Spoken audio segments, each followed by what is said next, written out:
Listo, colegas. Muchas gracias por conectarse a esta nueva sesión del seminario, luego de una pausa un poco prolongada. En este caso tenemos la charla de Estefanía Loaiza. Bueno, ya la Tefa la conocemos todos. Es de casa, por supuesto. Y es un gusto siempre, Tefa, tenerte nuevamente por acá, al menos virtualmente, que nos visites vía Zoom. Gracias por aceptar la invitación, gracias por tu charla. Entiendo que estos son los resultados de tu tesis doctoral. Gracias por compartirlos con nosotros. Colegas, bienvenidos. Tefa, la audiencia es tuya. Muchas gracias. Gracias, Sergio, por la invitación, primero que todo.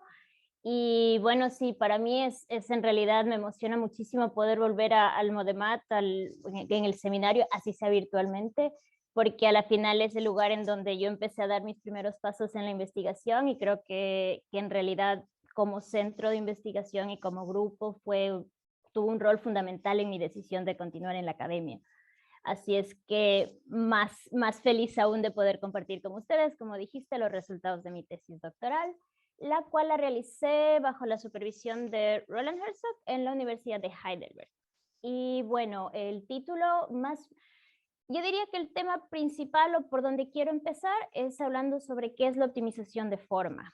Y bueno, este tipo de problemas aparecen en aplicaciones en el mundo real y básicamente buscan responder preguntas como ¿cuál es la forma óptima que tiene que tener una antena para amplificar la señal? ¿O cuál es el diseño óptimo de un puente, por ejemplo, que sea lo más resistente posible? O incluso cuál es la forma que tienen que tener las alas de los aviones para minimizar turbulencias.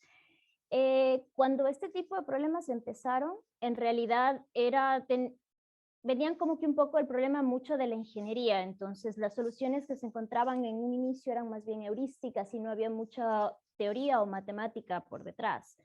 Sin embargo, a partir de los 70, si no estoy mal, es cuando empezaron a darse cuenta que incluso desde el punto de vista matemático tiene muchísima riqueza y en realidad son problemas muy interesantes. Y bueno, ya que no todos estamos o tenemos como que el mismo background en el tema, traté de hacerlo lo más autocontenida posible, así es que obviamente quiero empezar contándoles un poco sobre cuáles son los fundamentos de la optimización de forma, qué estructuras tienen estos problemas y cómo se hace comúnmente para resolverlos, para luego concentrarme en las tres contribuciones principales que tuvimos en mi tesis doctoral, o que hicimos en mi tesis doctoral.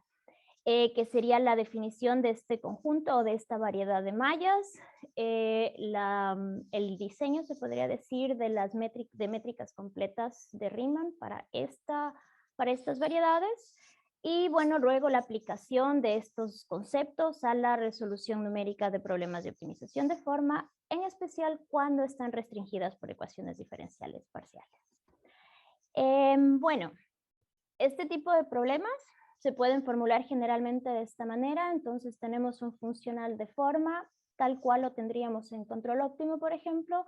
Tenemos en este caso nuestras variables o incógnitas que van a ser el dominio o la forma, y vamos a tener una variable de estado, la cual en nuestro caso está regida o está dada por la solución de una ecuación diferencial parcial, a la cual también la llamamos ecuación de estado, como en control óptimo.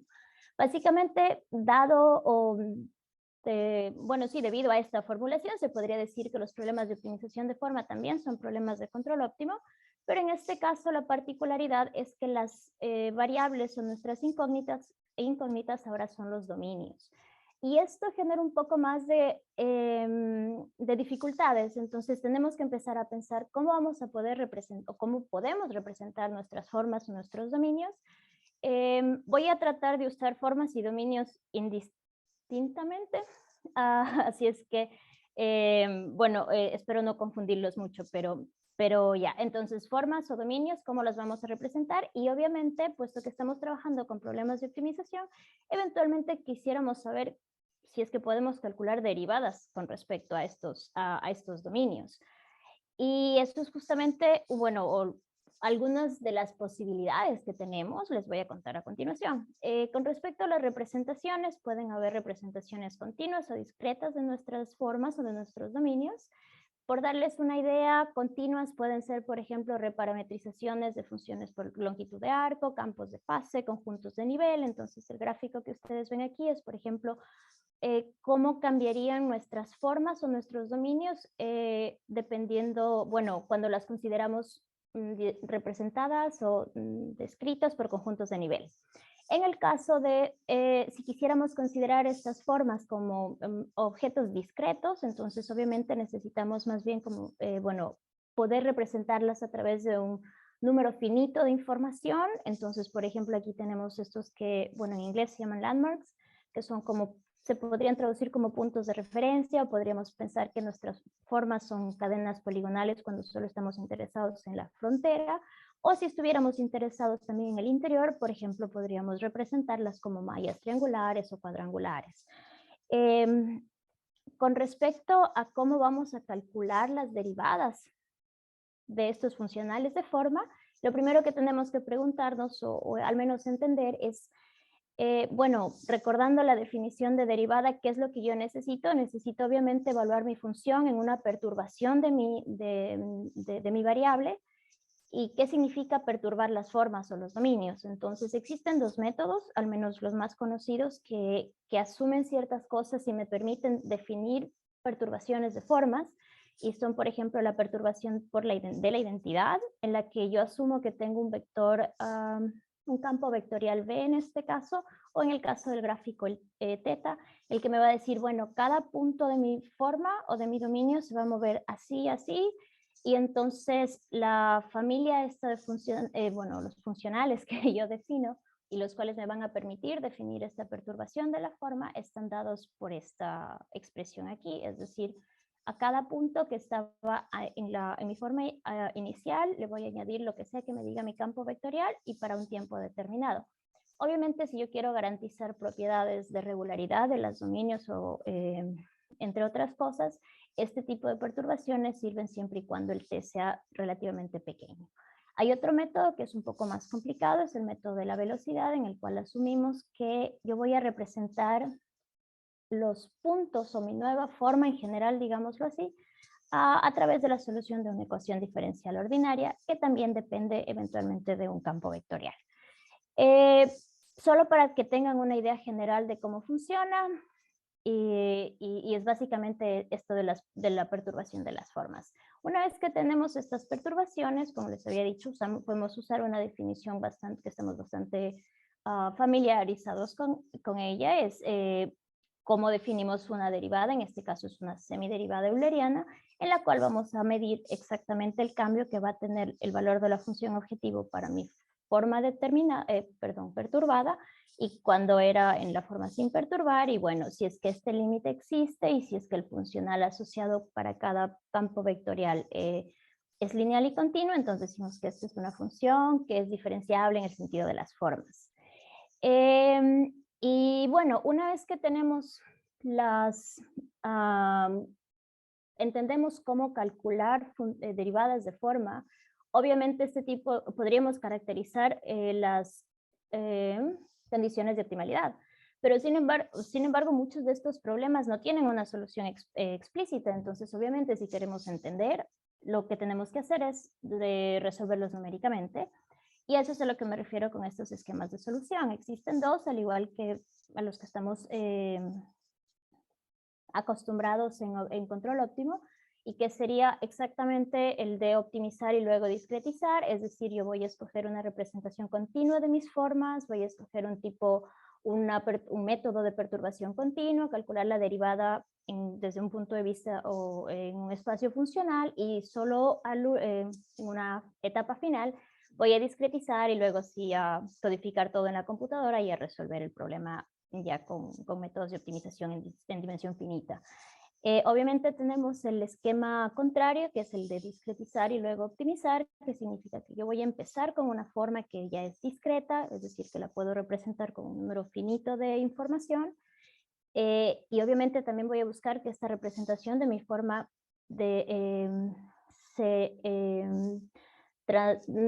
me permite interpretar las funcionales de forma y también las ecuaciones de estado de forma discreta. Luego voy a escoger una perturbación de forma, una versión discretizada de estos métodos de perturbaciones y calcular una derivada y ya desde la forma discreta. Hasta ahora se puede decir, y a eso me refiero con el enfoque actual, la mayoría de gente o la mayoría de artículos que se encuentran en este tema se utilizan este enfoque de optimizar y luego discretizar. Y lo que nosotros proponemos o propusimos en realidad en mi tesis era justamente establecer un marco teórico formal que me permita resolver problemas de optimización de forma en un esquema de discretizar y luego optimizar. Una de las principales motivaciones por las cuales empezamos a estudiar esto desde un punto de vista discreto es que muchísimos artículos, si pueden ver aquí, por ejemplo, son relativamente nuevos, tratan de desarrollar nuevas técnicas que les permitan mejorar la calidad de las mallas, porque se dieron cuenta que con el progresar de los algoritmos, las mallas, o al menos la calidad de las mallas iba disminuyendo. Y obviamente, como utilizaban elementos finitos, tener unas mallas que tengan una calidad mala significaba que eventualmente la solución de las ecuaciones de estado también iba a ser mala, y obviamente cualquier solución que yo tenga del problema tampoco iba a ser correcta. Entonces hay toda esta ola de nuevas técnicas que les permiten controlar la calidad de las mallas conforme va avanzando el proceso de optimización. Y obviamente nosotros dijimos, bueno, ¿por qué no hacemos lo mismo pero desde un punto de vista discreto? Tal forma que podamos codificar el hecho de que queremos que las mallas tengan una buena calidad, que los triángulos no estén muy aplanados, por ejemplo, que sean lo más cercanos posibles a los equiláteros, que no vayamos a destruir. Todo esto esté codificado en el espacio en el que vamos a resolver el problema de optimización. Y eso es justamente esta variedad de mallas triangulares la que nos va a permitir hacer eso. ¿Por qué variedades? ¿Por qué meternos con geometría diferencial? Porque es completamente, o se sabe, que los espacios de formas no son espacios euclidianos, sino hay muchísimos muchísimos artículos en los cuales se muestra que es mucho más, no más conveniente, sino que se tiene que trabajar en variedades riemannianas. Incluso, bueno, el trabajo de Kendall en el 84 trabajó con justamente estos espacios de los puntos de referencias o de landmarks y se probó que era en realidad una variedad. Definió nuevas métricas sobre este y empezaron a hacer estadísticas sobre sobre formas, es decir, bueno, tengo un conjunto grande de siluetas de tiburones, creo, si no estoy mal, es el trabajo de Kendall, y pudieron en realidad calcular indicadores estadísticos, yo que sé, la media de figuras, de formas, de la forma que tienen que tener los tiburones, por ejemplo, y ese tipo de cosas.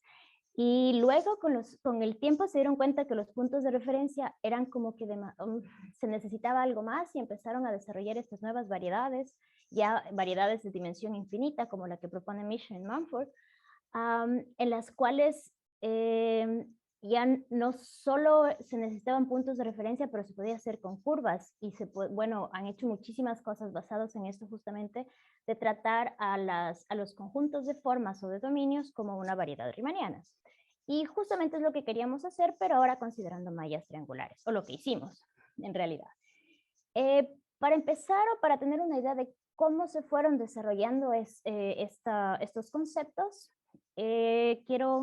empezamos por notar que una malla se va a caracterizar por dos partes principales, o por partes tenemos dos tipos de información diferente cuando pensamos en una malla. Cómo los nodos van a estar conectados y cómo estos nodos están distribuidos en el espacio.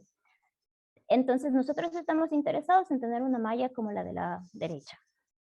Obviamente, por ejemplo, la primera, la de la izquierda, donde tenemos el triángulo morado, pasa algo que justamente nosotros por la teoría de elementos finitos no quisiéramos que pase, y es que el interior de dos triángulos o de dos elementos está intersecando. Entonces tenemos que buscar alguna forma, o lo que hicimos fue buscar una forma teórica de garantizar que esto no pase. Y lo mismo aquí, este punto de aquí sería el hanging node, y es justamente el que me dice, bueno, en este caso, si bien los nodos estaban bien distribuidos en el espacio, pero la forma en la que están conectados falla. Y de la misma forma, entonces queremos buscar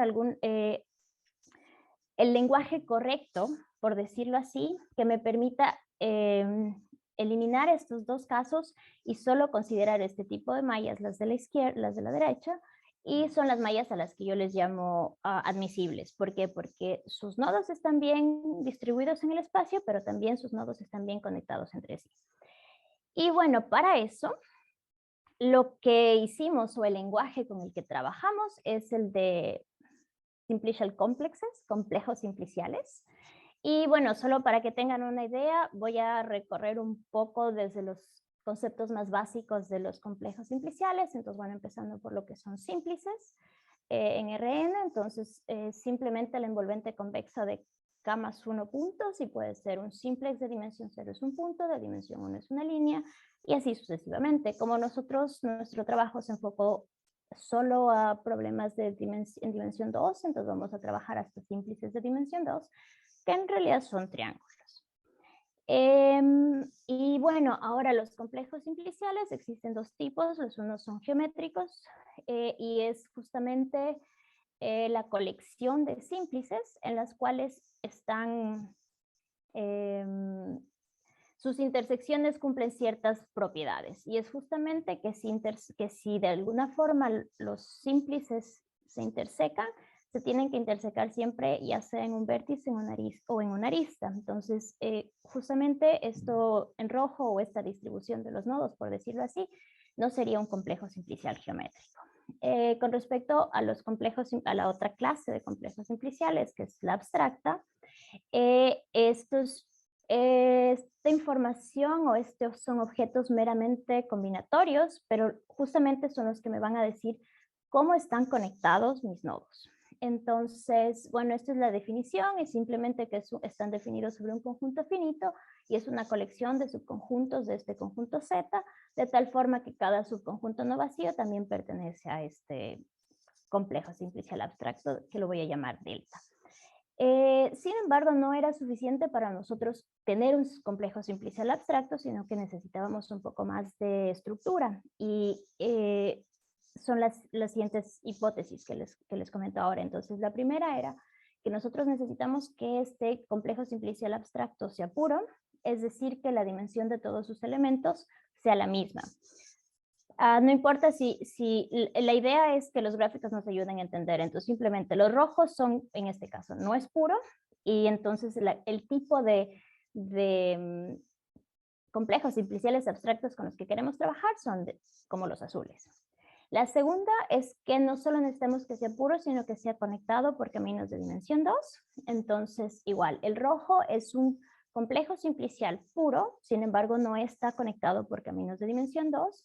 Y en este caso sí, la definición lo que me pide es que para cada par de triángulos exista una sucesión de triángulos entre ellos, para los cuales siempre ellos vayan a compartir una arista. Y bueno, la tercera era justamente que aparte de todo esto, tenemos que asumir que tengan una orientación consistente. Y lo que significa es básicamente que los nodos de mi malla van a tener un orden particular, de tal forma que si yo considero este triángulo y el de acá, la orientación de la arista 1, 5 sea en un sentido para un triángulo y en el sentido opuesto para el triángulo vecino. Es básicamente la idea. Ahora, para no estar repitiendo que queremos que todos nuestros complejos simpliciales abstractos sean puros,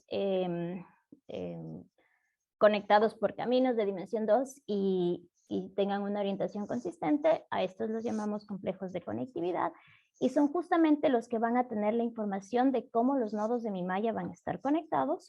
Y ahora lo que tenemos que preguntarnos es cómo voy o cuáles son las posiciones de los nodos asociados a esta conectividad que me permiten obtener mallas que sean admisibles. Y para eso lo que hicimos fue considerar ahora este conjunto delta, que es básicamente una colección de las envolventes convexas de los nodos dados por esta matriz Q, escogidos de tal forma que, de tal manera que mi complejo simplicial abstracto delta me dice. Obviamente, si nosotros no asumimos nada, podríamos tener una matriz Q de tal forma que esta sea su malla asociada. Y ya sabemos que nosotros no queremos tener ese tipo de mallas.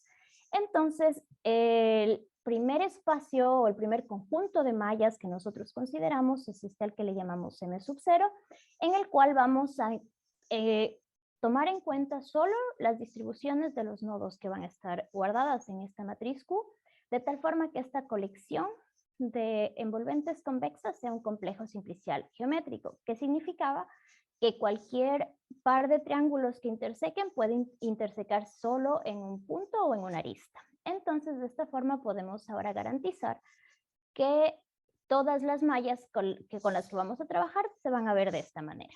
El problema aquí es que obviamente nosotros teníamos esta idea de eventualmente usar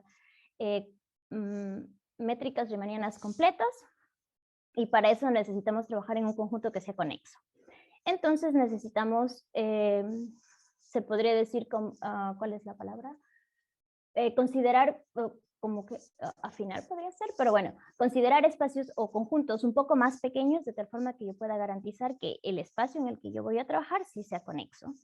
Y para eso lo primero es que utilizamos la orientación de nuestros nodos de tal forma que vamos a considerar ahora no solo los que sean complejos simpliciales geométricos, sino que además de eso, cuando yo calcule el área de cada uno de estos elementos, siempre sea positiva para todos. Y teníamos la esperanza de que este conjunto sea conexo, pero en realidad no lo es. Y por eso tuvimos que tomar de cierta forma un camino, un punto de vista un poco más práctico, y lo que hicimos fue considerar una componente conexa de este espacio. Es decir, que a lo que nosotros le llamamos esta variedad de mallas triangulares planas es justamente un conjunto de las posiciones de los nodos en un espacio euclidiano, de tal forma que satisfaga que la colección de envolventes convexas es un complejo simplicial geométrico, que todas las áreas de los elementos o de los triángulos que yo voy a considerar sean positivas, y aparte asociados con un punto de referencia, que exista un camino continuo. Esto es completamente abstracto, pero luego vamos a ver que tiene sentido. Que exista un camino continuo que esté completamente contenido en este espacio y que una mi punto o mi malla de referencia a cualquiera de los elementos. Por definición, una componente conexa de este espacio M más en este caso. Y bueno, entonces al final este es el conjunto que cumple todas las propiedades que nosotros necesitábamos, y es al que le llamamos la variedad de mallas triangulares y al que vamos a utilizar en los siguientes pasos. Obviamente es relativamente fácil probar que este en realidad es una variedad y es una subvariedad abierta de este espacio euclidiano aquí. Y por la teoría de subvariedades abiertas, es también fácil identificar cuál es el espacio tangente de esta variedad. Y en todo caso, lo que necesitamos entender ahora es que cómo se representa un vector tangente a un elemento de esta variedad de mallas planas triangulares, y es justamente va a ser un vector en este caso en el que me va a indicar para cada nodo cómo yo lo voy a mover y cuánto lo voy a mover. Y si recuerdan cómo funcionaba esto de las perturbaciones de las formas, esta sería justamente el equivalente para la variedad con la que yo trabajo, o bueno, a esta variedad, de este campo vectorial que me dice cómo yo voy a perturbar la forma. Y bueno, entonces, una vez que entendimos cómo funciona o en qué espacio queremos trabajar, porque nosotros trabajar con variedades diferenciables en este caso no es suficiente, porque no tenemos nada que nos diga cómo vamos a medir distancias, cómo vamos a calcular gradientes, cómo vamos a calcular normas de vectores tangentes. Necesitamos dotarla de más estructura, y eso es justamente lo que significa ahora diseñar o definir una métrica de Riemann para esta variedad. Entonces, ya que sabíamos que este es un subconjunto de un espacio euclidiano, la métrica de Riemann más fácil que se les puede imaginar en este caso es justamente la euclidiana. Es decir, que si yo calculo las geodésicas asociadas con esta métrica, van a ser simplemente líneas rectas que me dicen, ok, para cada punto yo me voy a mover como me indica este vector, y por el tiempo que se indique, básicamente. Entonces, ¿qué es lo que pasa si nosotros consideramos esta malla en particular y dejamos que nuestra geodésica corra por algunos instantes en el tiempo? Podemos ver que justamente ahora la malla se destruyó, ya hubieron estas intersecciones en mis elementos que van más allá de ser solo vértices o solo aristas. Y obviamente en este caso cualquier elemento a partir después del segundo 1.07 ya no es elemento de mi variedad M aquí. Y esto lo que me indica es justamente que esta métrica no es completa. Para recordar, o bueno, ¿qué significa trabajar con métricas completas?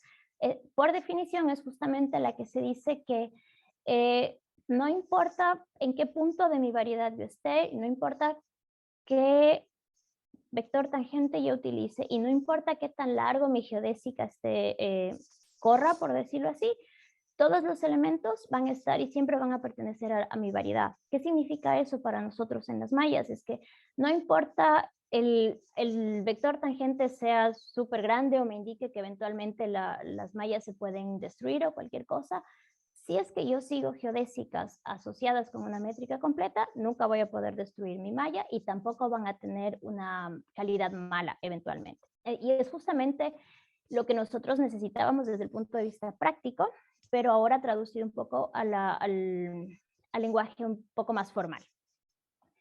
Entonces, obviamente sabíamos cómo hacerlo, pero no sabíamos, o bueno, sabíamos que necesitábamos una métrica completa, pero no sabíamos cómo construir o diseñarlas. Pero encontramos justamente este resultado del 70, en el cual el autor da una receta de cómo diseñar métricas completas cuando se tienen variedades, variedades de dimensión finita. Y entonces nuestro trabajo en ese entonces se reducía a encontrar una función f que se asume que es propia en el sentido topológico, es decir, que si la imagen inversa de conjuntos compactos es compacta. Y gracias a esta representación podíamos garantizar que nuestra variedad sea completa. Entonces, ahora la idea es, bueno, ¿qué tipo de función necesitamos o qué significa que sea propia? Y bueno, para eso y un poco basados en resultados anteriores o en este diseño de métricas para otras variedades, lo que necesitábamos era justamente que nuestra función penalice de cierta forma estos movimientos de nuestras mallas que son los que no queríamos. Entonces, básicamente es cuáles son o qué significa que mi malla se vaya a destruir por movimientos de sus nodos internos. Básicamente que algunos de mis triángulos se están haciendo muy planos y yo quisiera evitar eso. Y la siguiente sería, bueno, ¿qué pasa por el exterior? Eventualmente también podría destruir mi malla si es que yo como que le doy una vuelta, justamente lo que está pasando aquí, y eventualmente los nodos de las fronteras se van a unir unos con otros. Entonces la idea es que vamos a buscar una función que de cierta forma levante una banderita y diga, ok, cuando los triángulos están haciendo muy planos, entonces por ahí no es. Y si las distancias entre los nodos de las fronteras se están haciendo muy pequeñas, entonces por ahí tampoco.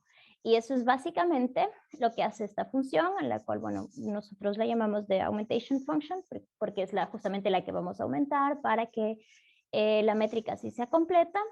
Y entonces, justamente tiene estos dos términos que les mencionaba.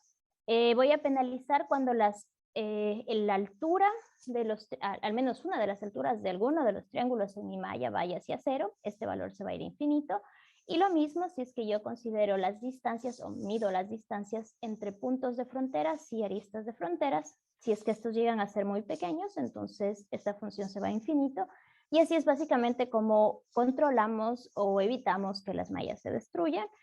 Y teóricamente, obviamente, probamos que esta función es propia para la variedad de mallas triangulares.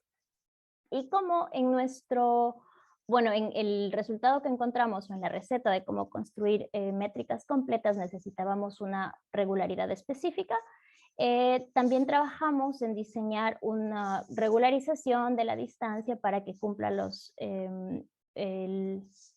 porque necesitamos que la función sea 3 veces continuamente diferenciable. Entonces, Con esto pudimos probar efectivamente que si nosotros consideramos nuestra variedad de mallas triangulares y consideramos la función f que les acabo de mostrar, entonces esta va a ser una variedad que es geodésicamente completa. Y solo para tener una idea, esto es cómo cambian, por ejemplo, si es que nosotros seguimos geodésicas con la métrica euclidiana y con la métrica que acabamos de proponer. Entonces podemos ver que al menos hasta el tiempo 2, que era el que antes ya habíamos destruido nuestra malla, pues ahora evitamos destruirla.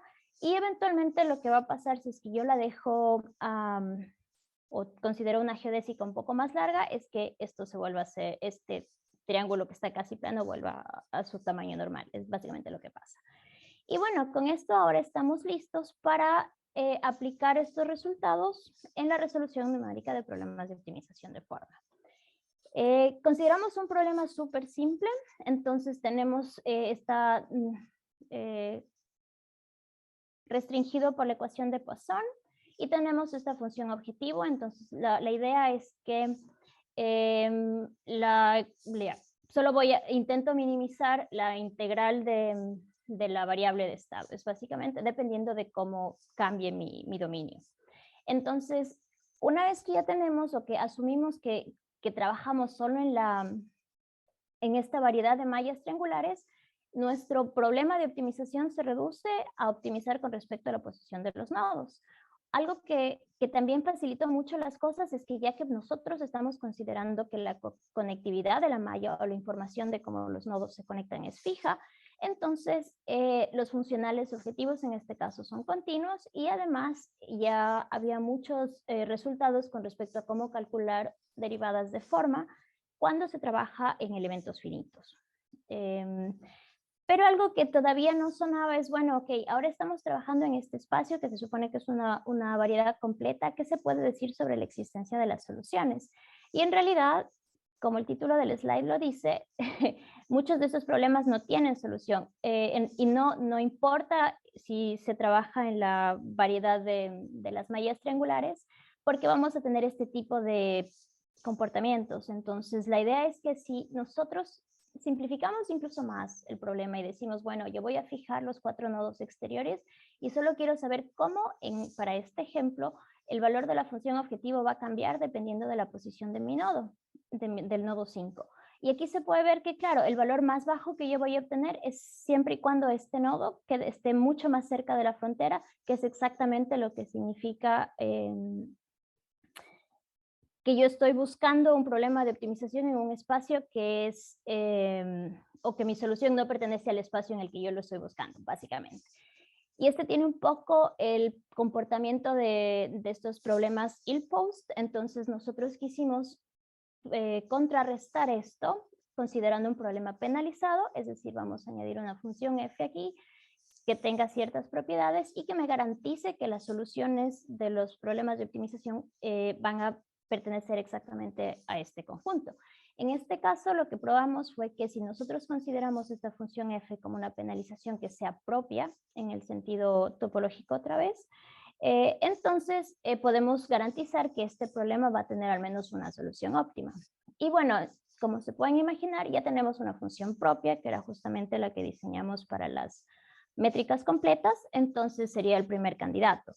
Pero obviamente hay ciertas propiedades que nosotros también esperamos de estas funciones, que es como que al menos los funcionales de forma lo cumplen, y es que si yo refino mi malla, yo también el valor de la función no se ve alterado, al menos al orden del error.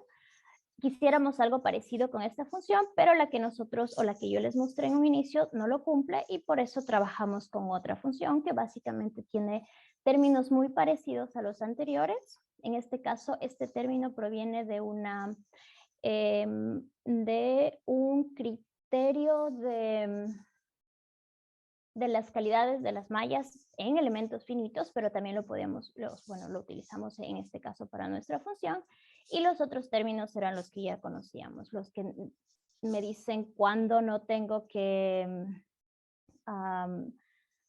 mi malla se va a intersecar por el exterior y bueno, entonces básicamente pudimos probar que esta función de aquí también es propia Y entonces ahora el problema, en este caso el problema simple con el que empezamos, sabemos que va a tener una solución y para que tengan una idea, así es como cambia la función objetivo cuando añadimos la penalización en este caso. Entonces ahora podemos garantizar que este problema va a tener al menos una solución y que esta solución va a pertenecer a la variedad de mallas planas triangulares. Y bueno, con esto ahora hemos básicamente analizado sí, un poco teóricamente los problemas y ahora queremos saber cómo los vamos a resolver numéricamente.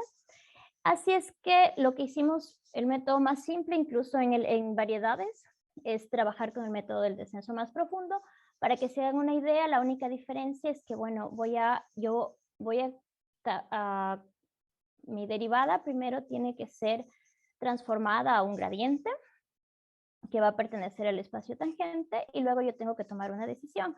Yo pudiera seguir una geodésica o puedo seguir una que se llaman retracciones, que es básicamente yo me muevo en el espacio tangente y luego de cierta forma lo proyecto hacia la variedad. Y obviamente dependiendo de cuáles sean las métricas que yo utilice para calcular el gradiente y para actualizar los valores de mis incógnitas, existen o nosotros consideramos al menos 4 variantes diferentes para poder también comparar cómo funcionan los algoritmos dependiendo de la elección en nuestras métricas de Riemann. Entonces, lo que significa esto, por ejemplo, es que yo voy a calcular el gradiente utilizando la métrica de Riemann y voy a actualizar mi malla utilizando las geodésicas asociadas a la métrica de Riemann, lo mismo para las métricas completas que son las que nosotros definimos. Y bueno, nos quedamos con el mismo problema simple. En este caso ya no vamos a restringir la frontera, obviamente, sino queremos saber cómo va cambiando la malla o cómo va cambiando la forma de mi dominio, dependiendo del valor que yo tenga en el right hand side de la ecuación de Poisson, que en este caso tiene esta expresión o está dado por esta expresión. Y bueno, lo primero es, nosotros ya sabemos que si no utilizamos una penalización en el problema de optimización, no tenemos garantía de que existan soluciones. Y eso es justamente lo que se puede ver aquí. La forma óptima, entre comillas, viene dada por los conjuntos de nivel de mi función del lado derecho que está aquí. Y el problema es que, claro, si nosotros dejamos y pasamos más allá de, por ejemplo, en este caso, 150 iteraciones, podemos ver que no hay nada que detenga al algoritmo, que le diga, ok, estos ya no son las mallas que nosotros estamos interesados. Y es más, esto se puede ver en cuál es el decrecimiento de las funciones objetivos. No importa cuánto, bueno, se puede ver que siguen decreciendo, porque claro, no hay nada que penalice y a la final terminamos con mallas de esta forma, que son cosas que, o son justamente lo que queríamos evitar. Entonces, el mensaje aquí sería que así trabajemos con las métricas completas que definimos y todo, si no tenemos una penalización, lamentablemente tenemos que hacer lo que se llama un early stopping, o sea, simplemente como que ver más o menos cuándo la malla está bien y cuándo tengo un valor de la función objetivo razonable y poder terminar. Y eso es básicamente lo que todo el mundo hacía hasta ahora, sin en realidad haberse dado cuenta. Pero claro, una vez que consideramos el problema penalizado, estas son las soluciones que se obtienen. Obviamente algo importante aquí es que la forma o la frontera de estos dominios es la misma, pero nosotros también estamos interesados en saber cuál es la distribución de los nodos en el interior. Y en realidad, cuando utilizamos problemas o cuando consideramos estos problemas penalizados, podemos darnos cuenta que incluso para la métrica más sencilla como la euclidiana se pueden obtener mallas relativamente buenas o muy buenas sin nada extra. Y esto es básicamente otro resultado que obtuvimos a partir de la demostración de existencia de soluciones para este tipo de problemas. Y bueno, también se puede ver aquí cómo decrece el valor de la función objetivo, pero también cómo evoluciona la calidad de las mallas dependiendo de las iteraciones. Y lo que siempre, obviamente, entre más pequeño sea este valor, que es como que la medida de la calidad de las mallas, mejor. Y listo, entonces, bueno, Para terminar, simplemente como una recapitulación de lo que les he mostrado hoy, es que, bueno, nosotros consideramos o trabajamos con este conjunto de todas las posiciones de los nodos que una malla puede tener, y en realidad probamos que este conjunto es una variedad diferenciable. Ya que necesitábamos resolver problemas de optimización, lo dotamos de una métrica de Riemann, y nosotros nos concentramos en las métricas de Riemann completas, porque son justamente los que nos permiten actualizar nuestras mallas sin importar cuáles sean los vectores tangentes iniciales y por el tiempo que nosotros queramos sin destruirlas. Esto obviamente, una vez que trabajamos con este espacio, podemos ahora resolver problemas de optimización de forma bajo el esquema de discretizar luego optimizar. Y como les dije, desafortunadamente esto no nos garantiza que los problemas tengan solución, pero si consideramos una penalización puede resolver este problema. Y solo para que tengan una idea de lo que estoy trabajando ahora es, bueno, básicamente queremos resolver problemas un poco más reales ya, entonces estoy trabajando en los problemas de mecánica estructural cuando tengo un cierto funcional objetivo y está restringido a las ecuaciones de elasticidad lineal. Y obviamente lo que quisiéramos después es definir lo que les comentaba de las retracciones, que sea una forma más fácil y menos costosa que nos permita actualizar nuestras mallas, pero que al mismo tiempo podamos preservar la calidad de las mismas. Y ya que estamos trabajando dentro de variedades, quisiéramos saber cómo funciona el transporte paralelo y esta función logaritmo en esta variedad, porque problemas de computer graphics como interpolación de mallas o como transferencia de deformaciones son cosas que se utilizan muchísimo en juegos de video y eso, pueden ser interpretados como problemas en los que se necesita el transporte paralelo o la función logaritmo en estas variedades de formas. Y obviamente eso también nos va a permitir, un poco más concentrándonos en la parte de la optimización de forma, en establecer algoritmos quasi-Newton y Newton para estos problemas. Y bueno, con eso quiero agradecerles mucho por la atención. Les dejo mi email en caso de que tengan preguntas o quieran alguna explicación de algo en particular un poco más en detalle. Y bueno, gracias otra vez. Gracias, Stefa, por esta charla súper interesante, súper chévere. Y es tiempo de preguntas, comentarios. Entonces, queda abierto. ¿Preguntas, comentarios, dudas? Stefa, yo comienzo con unas dos que son más bien naive, digamos. La primera es, no sé si me perdí, pero un poco la cosa es, necesitas del mallado con todas estas características, ¿no es cierto? Evitando hanging notes y todo, claro.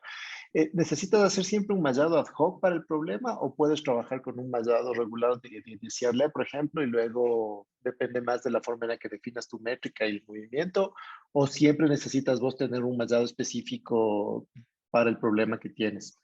En realidad, todas estas propiedades de los complejos abstractos, complejos simpliciales abstractos y todo, pueden verse un poco intrincadas, pero cualquier malla generada por el generador de mallas de MATLAB, por ejemplo, te va a dar una malla que satisfaga eso. O sea, la conectividad que obtengas de ahí, ya sea de ese o de los que obtienes en Phoenix o lo que sea, te van a dar la información de las mallas de esa forma. Entonces, en realidad, sí, necesitamos una malla inicial porque trabajamos con esta malla de referencia, es la que asumimos que es buena, es la que no tiene hanging notes y todo, pero son fáciles de construir porque cualquier generador de mallas te lo va a dar.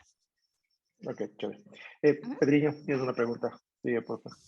Sí, gracias, Stefa, por la charla, está bien interesante. Tengo algunas preguntas que algunas son más bien para mi propio entendimiento. Entonces, en el ejemplo que mostraste, la frontera era fija. O sea, en este de aquí no. Sí. Nosotros empezamos con un círculo y luego el algoritmo es el que busca esta función como de riñón, básicamente. Ya, ok. O sea, el operador básicamente depende del omega h, el operador diferencial de la ecuación, digamos. Sí. A ver, no entiendo. O sea, el operador A depende del Claro, omega H. exacto. Ya, ok. Bueno, Ah, ya, en este ok. caso lo Sí, sí. escribo como que el operador depende de las posiciones de los nodos Q. Pero sí, exacto. Obviamente depende. Entonces, em, sí, Y, básicamente tienes que volver a calcular las matrices otra vez. Cada vez que tú mueves o que estás en una ujú. nueva malla, necesitas generar nuevas matrices. Ahora, lo bueno es que la mayoría de códigos que te permiten assemble las matrices, como construir las matrices, se basan justamente solo en las posiciones de los nodos. Entonces, porque tienes todo lo transforman al elemento de referencia. Así es que no es,